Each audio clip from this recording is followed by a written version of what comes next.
Bonjour à toutes et tous, bienvenue dans les coulisses du Grand Lyon. Mon invité du jour, Émilie Pro, bonjour. Bonjour. Vous êtes élue à Villeurbanne, conseillère métropolitaine, Oui. responsable du MoDem, dans le groupe de David Kimmelfeld. Mhm. Vous êtes montée au créneau au dernier conseil métropolitain sur la politique tarifaire de l'eau. Vous faites partie de la régie de l'eau. Alors pour vous, le choix fait par les écologistes n'est pas le bon? Alors déjà, tout d'abord, en effet, je suis membre du conseil d'administration de la Régie de l'eau, avec d'autres personnes des groupes de l'opposition. Nous sommes quand même quelques-unes à être présentes. Et en effet, donc au niveau de mon groupe qui a été rejoint par les autres, nous avons été assez étonnés de la manière dont a été traité le sujet, à la fois de la tarification solidaire et de la tarification environnementale. Donc tout d'abord, ce qui est certain, c'est qu'on ne s'oppose absolument pas à ces deux concepts, bien au contraire, puisqu'aujourd'hui on est dans une situation où on a une raréfaction de la ressource. L'eau est un bien rare et précieux, donc il faut inciter à l'éco-responsabilité et à la sobriété. Vous êtes contre la gratuité des premiers mètres? Alors voilà, justement, c'est une des raisons clairement qui fait qu'on a cette problématique vraiment d'éthique et qu'on trouve incohérent d'offrir ces 12 mètres cubes. Alors pour différentes raisons. La première, évidemment, pour rejoindre l'aspect solidaire, c'est que rien n'est jamais gratuit, on le sait. Donc ces 12 mètres cubes que finalement personne ne paiera, mais peu importe les ressources du foyer. Donc une personne qui gagne 4 000 euros en étant seule et un ménage qui perçoit que 2 000 euros, par exemple, à 3 ou 4 personnes, sera entre guillemets logé à la même enseigne. Donc déjà, on a cette problématique sur l'aspect solidaire qui nous dérange. Et ensuite, bien sûr, sur l'aspect environnemental, vous auriez on souhaité la incite gratuité les personnes pour certains, à faire mais attention. pas pour tout le monde. Alors, potentiellement, c'était une des pistes qu'on avait mises en avant. Alors, pas forcément la gratuité, mais en tout cas un tarif très faible, très minime pour certaines personnes sous conditions de ressources. Vous étiez plutôt contre le principe de la gratuité, y compris pour les plus démunis. Sur le principe, contre le principe de la gratuité, sauf évidemment les personnes très précaires qui ont besoin d'avoir accès à des lieux avec de l'eau pour leurs besoins vitaux ou des laveries solidaires ou ce genre de lieux d'accueil, évidemment. Mais ça, c'est totalement autre chose et on est totalement pour cet aspect universel de l'accès à l'eau pour tous, mais pour tous les abonnés, puisque là, c'est directement les abonnés qui vont être concernés. Pas de gratuité, des aménagements en fonction de la composition du foyer d'une part et des revenus du foyer d'autre part. Ce n'est pas forcément le moyen d'être le plus audible auprès des habitants de l'agglomération. Alors de dire ça dépend, parce que vous je êtes pense contre qu'on la a gratuité. cette cohérence. Oui, mais je pense qu'en politique, il faut être courageux aussi. C'est pas pour autant qu'on n'a pas de conviction, bien au contraire. Et que l'aspect universel qui est mis en avant, la présidente de la Régie de l'eau dit que ce n'est pas une mesure symbolique, mais on voit bien que c'est une mesure symbolique, puisqu'on parle, alors avec le tarif actuel, de 15,36 € par an pour tous les ménages. Donc pour certains ménages, et tant mieux pour eux, ça ne va pas représenter grand-chose dans leur budget. Pour d'autres, ça va peut-être représenter une petite aide, mais quoi qu'il en soit, cette aide-là, entre guillemets, qui n'en est pas une, qui est universelle, coûtera finalement plus cher que l'aide qualifiée de préventive qui n'interviendra qu'à posteriori, qui va coûter environ 4 millions, qui a été estimé autour de 4 millions. Alors, aide préventive a posteriori, voilà, c'est encore autre chose, je vais y revenir, tout à fait. C'est-à-dire que c'est une mesure sociale qui prévoit que une mesure solidaire pour prendre le personne terme ne paiera approprié. plus de 3% de ses revenus. Exactement. Donc il y a une vérification qui est faite indépendant, a posteriori, que ce soit bien clair pour tout le monde. C'est totalement indépendant des 12 mètres cubes, on va dire, mis à disposition de tous, d'une part. Et d'autre part, cette aide préventive, qui d'ailleurs a fait débat au cœur même de l'Assemblée des usagers, qui est pourtant... Et vous êtes contre ? Alors l'aide préventive, alors pas le principe de l'aide, le principe de la solidarité, oui, nous sommes favorables. En revanche, nous l'aurions conçu différemment, puisqu'aujourd'hui, on va avoir une aide préventive, alors dite préventive, mais finalement qui intervient a posteriori. Donc déjà, je trouve que le qualificatif est mal choisi. Et d'autre part, en effet, le calcul qui est retenu par la majorité, c'est 3% de charge par rapport aux revenus du foyer. Et ça vous paraît trop compliqué? En fonction déjà de la charge locative du foyer, en fonction des autres charges, notamment l'énergie, comment finalement se baser que sur ce ratio? Il faut bien des critères.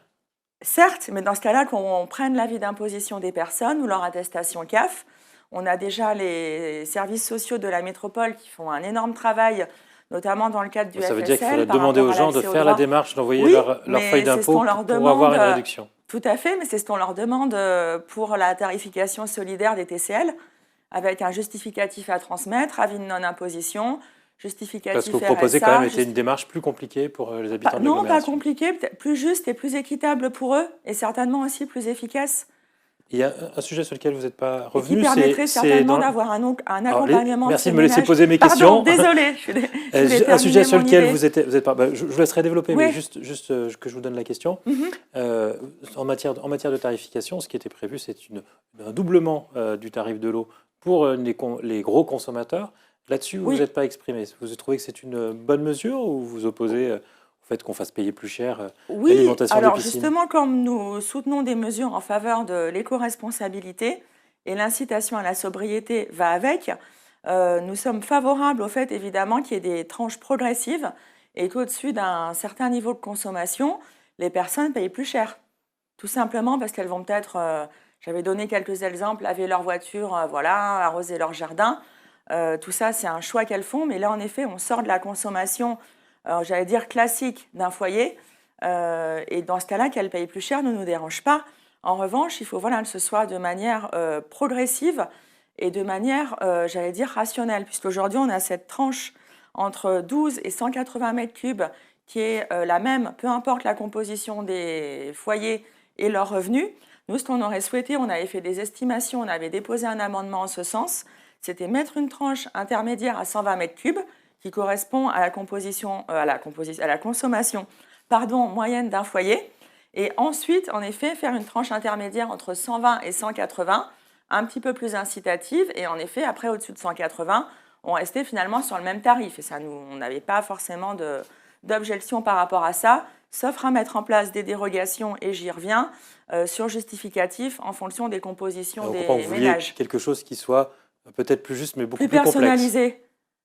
Alors, plus complète, je ne sais pas, parce que figurez-vous que l'Assemblée des usagers a justement indiqué dans ses réserves par rapport à l'aide préventive que c'était à la fois du saupoudrage et à la fois complexe à mettre en place. Quand on regarde le compte-rendu, je pourrais d'ailleurs Mais ce que vous proposez est encore plus complexe pour le coup. Non, je ne pense pas, parce que ça rejoint un petit peu des formes de tarifs solidaires qu'on met en place dans d'autres services publics. Donc, je ne vois pas pourquoi on ne pourrait pas le faire pour l'eau. Un mot pour finir sur l'eau. La métropole a annoncé hier un dépôt de plainte contre les sociétés Arkema et Daikin sur les pollutions au PFAS. C'est une plainte à laquelle vous vous associez? Alors, on ne nous a pas demandé de nous associer de manière express dans la procédure. Après, sur le fond, moi, c'est vrai que j'avais suivi aussi les travaux de Cyril Isa Al-Sibi, député MoDem, qui avait fait un rapport sur la pollution au PFAS. Donc, je suis très sensible à ce sujet. Et ça va peut-être permettre en effet d'avoir des investigations un peu plus poussées et d'en savoir un petit peu plus sur le comportement de ces sociétés. Donc après, voilà, je ne veux pas commenter l'enquête qui, a priori, n'a pas encore vraiment commencé. L'objectif, c'est de faire payer la dépollution par les entreprises. Voilà, le principe du pollueur-payeur. Et là-dessus, je peux que me joindre en effet à ce principe. Juste un mot sur Villeurbanne, où vous êtes chef de file du MoDem, donc dans l'opposition. Voilà, dans le groupe Villeurbanne progressiste, tout à fait. Un sujet qui vous a mis en colère ces dernières semaines, c'est la fermeture d'un lieu de répit pour les malades d'Alzheimer. Tout à fait. Alors, c'est un lieu qui avait été créé en 2011, donc sous un des anciens mandats de Jean-Paul Brett, avec, et c'est à noter, l'unanimité de tous les groupes, majorité comme opposition à l'époque. Et concrètement, ça permettait à des conjoints ou des enfants de personnes malades d'Alzheimer qui se dévouent beaucoup pour leurs proches, déjà d'être hébergés, d'être accueillis par des psychologues et aussi d'être hébergés éventuellement pendant quelques jours et ou leurs proches pour justement, d'où le terme, avoir un petit peu de répit, se ressourcer, se reposer parce qu'on sait que ces personnes en ont besoin. Et du fait alors, à la fois d'un taux de remplissage qu'on nous annonce de 80% à la fin de l'année 2023, alors nous ne sommes pas spécialement choqués par un taux de remplissage de 80%, on sait bien que ça peut varier selon les demandes des familles, notamment en fin d'année, et d'autre part, par rapport à des coupes budgétaires qui auraient été décidées, mais pour le coup pas au niveau de la métropole, au niveau de Villeurbanne, il a été décidé, sans moratoire possible, de fermer ce lieu de répit le 29 février dernier. Donc à ce jour, le lieu a été fermé. 2 places d'accueil ont été mises à disposition à l'EHPAD Camille Claudel. Pour autant, malgré nos recours sous différentes formes auprès de la mairie de Villeurbanne et auprès de la métropole, Nous savons qu'il y a des discussions qui se poursuivent avec l'ARS, mais nous n'avons toujours pas d'éléments concrets sur le nombre de places qui sera réellement mis à disposition pour ces personnes, donc les malades et leurs proches. Et je termine, puisque donc à noter qu'on parle là en effet d'un lieu qui était sur Villeurbanne, mais qui accueillait aussi des personnes de toute la métropole. Donc il y a vraiment voilà, sur l'aspect solidaire pour le coup par rapport au concept de métropole aidante, quelque chose d'assez sensible qui nous a heurté sur ce sujet. Et juste un mot pour finir, on a appris cette semaine le départ d'Alexandre Vincendet à l'Assemblée du groupe LR. Il rejoint Horizon. Et son départ de la métropole d'ailleurs récemment aussi. Donc maintenant dans la majorité présidentielle, vous êtes maintenant dans le même bord. C'est le boulevard pour une alliance entre David Kimmelfeld et lui aux prochaines élections. Alors ça, il faudra leur demander à chacun. Moi, pour ma part, je reste voilà, bien centrée à la fois sur mes convictions et sur mes engagements locaux. Je pense que voilà, c'est des choix qui n'ont pas à être décidés dans l'immédiat. Et après, moi, personnellement, voilà, j'ai ma propre sensibilité. Donc voilà, mais en effet, Horizon et dans la majorité présidentielle, il n'y a pas de sujet là-dessus. Émilie Pro, je vous remercie. Merci beaucoup. Et puis moi, je vous dis à demain pour une nouvelle émission des coulisses du Grand Lyon.